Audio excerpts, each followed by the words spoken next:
Hello प्यारे बच्चों, good morning. कैसे हैं आप सब? टॉप ऑफ द वर्ल्ड यानी बहुत खुश, सब बच्चे खुश हैं, स्वस्थ हैं। तो बेटा ये देखो, ये आज की हमारी वर्कशीट नंबर 13A। तो सभी बच्चे वर्कशीट शुरू करने से पहले चैनल को सब्सक्राइब कर लीजिए, बेल आइकन को दबा लीजिए ताकि आगे आने वाली वीडियो का नोटिफिकेशन आपको तुरंत मिल जाए। तो बेटा ये आज की हमारी वर्कशीट है। आपको पता है हम पहले क्या करना है। सबसे पहले विद्यार्थी का नाम, बच्चे अपना नाम लिखेंगे। यहाँ लिखेंगे अपने शिक्षक शिक्षिका का नाम। ये हमारे कक्षा 5 के बच्चों के लिए वर्कशीट है। यहाँ लिखेंगे अपना सेक्शन A, B या फिर C, जो भी आपका सेक्शन हो। ये हमारी वर्कशीट नंबर 13A यानी आज आपकी 2 वर्कशीट आई हैं। एक हिंदी वर्कशीट है और एक आपकी EVX वर्कशीट होगी जो 13B होगी। ये है आज की हमारी क्या डेट है, 19 अप्रैल 2021। ये हमारी हिंदी कार्यपत्रिका है। जो आपके पास पाठ्य पुस्तक है रिमझिम, उसका पाठ है राख की रस्सी। ठीक है, तो शुरू करें। नमस्कार बच्चों, आइए आज हम अपनी किताब के पहले पाठ राख की रस्सी को बोलकर पढ़ते हैं और जानने की कोशिश करते हैं कि क्या राख की रस्सी सच में होती है। तो बच्चों, रस्सी एक संज्ञा शब्द है। रस्सी क्या है? रस्सी एक संज्ञा शब्द है।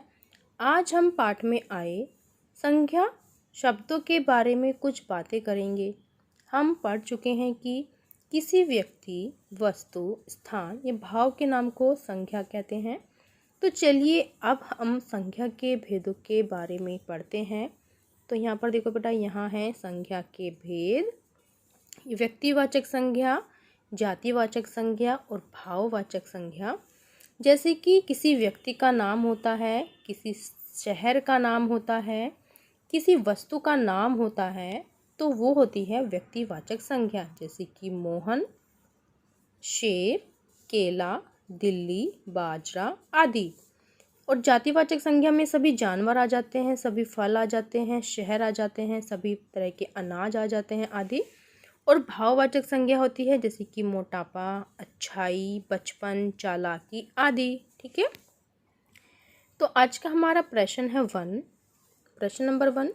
निम्नलिखित जातिवाचक संज्ञा शब्दों के लिए 3 व्यक्तिवाचक संज्ञा शब्द लिखिए। तो देखो यहाँ पर बेटा आपको जातिवाचक संज्ञा दी गई है। जैसे कि फूल, तो फूल आपको क्या करना है, यहाँ पे आपको व्यक्तिवाचक संज्ञा लिखनी है। जैसे कि गुलाब का फूल हो गया, नाम है। कमल का फूल हो गया, सूरजमुखी का फूल हो गया, अलग अलग करके लिखिए। यहाँ पर है फल, यहाँ पर है पक्षी, यहाँ पर है ऐतिहासिक इमारतें। तो ये सभी जातिवाचक संज्ञा है। यहाँ हमें क्या करना है, हमें व्यक्तिवाचक संज्ञा लिखनी है। तो जैसे कि फल है यहाँ पर, तो फल में हम क्या लिख सकते हैं, जैसे कि लिख सकते हैं हम, जैसे कि केला। ठीक है, क्योंकि हमें फलों में सभी को अलग अलग करके लिखना है। केला, जैसे कि संतरा,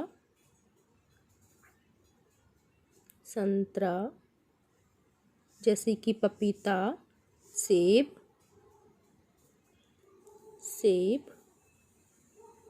अनार, पपीता, लीची, स्ट्रॉबेरी। ठीक है, तो ये सभी क्या हैं, ये सभी हैं व्यक्तिवाचक संज्ञा। यहाँ पर हमें करना है। यहाँ पर आपको पक्षी दिया गया है, पक्षी जातिवाचक संज्ञा है। तो पक्षी में हम क्या लिख सकते हैं अलग अलग करके, जैसे कि हो गया तोता, जैसे कि कबूतर,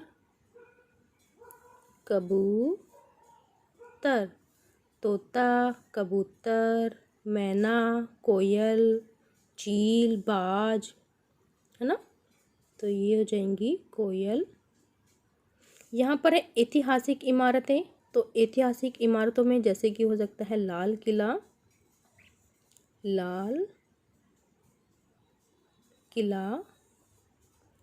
जैसे कि ताजमहल,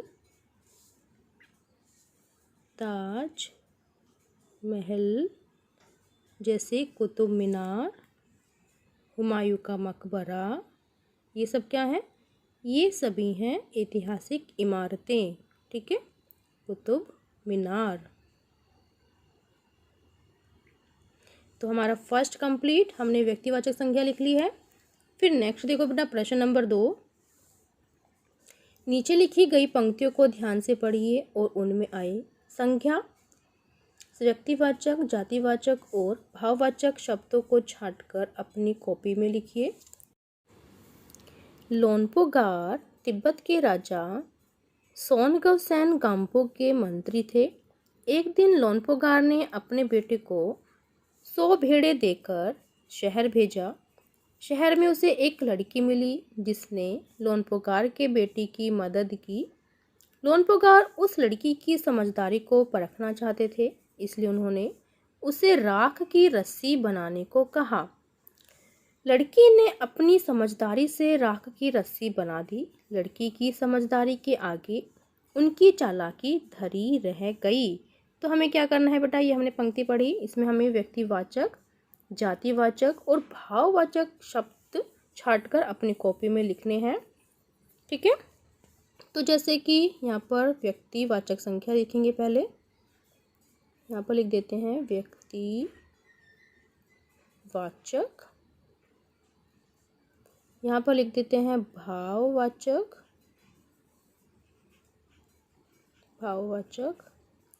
अपने कॉपी में ऐसे लिखेंगे। यहाँ पर लिख देते हैं जातिवाचक।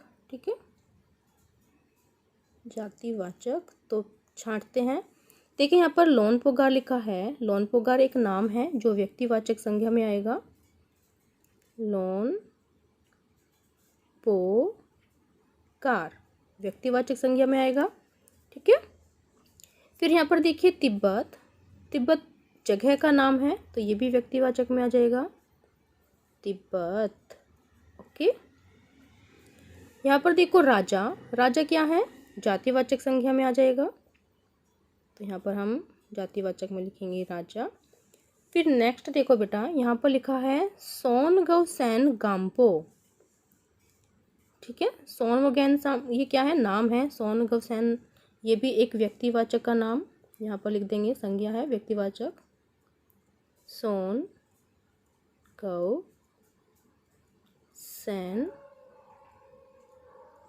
पूरा नाम है गाम्पो। ओके, फिर नेक्स्ट देखो, यहाँ पर फिर नेक्स्ट है मंत्री।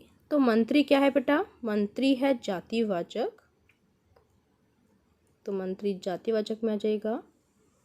फिर देखें यहाँ पर लोनपोगार हमने लिख लिया है। बेटे, तो बेटे भी क्या है, बेटे भी क्या है, जातिवाचक संज्ञा, तो बेटे लिख लिया जातिवाचक संज्ञा में। ठीक है, फिर देखो बेटा शहर, जो शहर शब्द आया है वो भी जातिवाचक है, तो जातिवाचक के सामने लिख देंगे शहर। फिर जो लड़की शब्द आया है, लड़की, वो भी क्या है, जातिवाचक है, तो यहाँ पर लिख देंगे लड़की जातिवाचक में। फिर देखें यहाँ पर बेटे हमने लिख लिया, लोनपोगार भी हमने लिख लिया है, लड़की लिख ली है। समझदारी, जो समझदारी यहाँ शब्द आया है वो क्या है, भाववाचक। ठीक है, यहाँ पर लिखेंगे समझदारी, भाववाचक के सामने परखना चाहते थे, इसलिए उन्होंने उसे राख की रस्सी बनाने को कहा। लड़की ने अपनी समझदारी से राख की रस्सी बना दी। लड़की की समझदारी के आगे उनकी चालाकी, तो यहाँ पर जो चालाकी शब्द आया है वो भी क्या है, भाववाचक है। तो ये देखो बेटा, हमने पंक्ति को पढ़ा और जितने भी संज्ञा शब्द थे हमने उनको छांटकर व्यक्तिवाचक, भाववाचक और जातिवाचक संज्ञा में लिख दिया। ओके, फिर नेक्स्ट क्या है देखते हैं। अभिभावकों के लिए सुझाव, अपने आसपास की वस्तुओं, व्यक्तियों के नाम बोलिए व बच्चे से खेल खेल में पूछिए कि ये नाम व्यक्तिवाचक संज्ञा है या जातिवाचक संज्ञा। कोविड-19 के दौरान अपेक्षित व्यवहार, अपने हाथों को साबुन में पानी से नियमित रूप से धोइए। तो बेटा ये थी आज की हमारी वर्कशीट, सभी बच्चे इसका रिप्लाई करेंगे। मिलते हैं कल नई वर्कशीट के साथ। आपका दिन शुभ हो। Have a nice day. Bye bye बेटा। वीडियो को लाइक कीजिए, सभी दोस्तों के साथ शेयर कीजिए। Thank you, bye bye.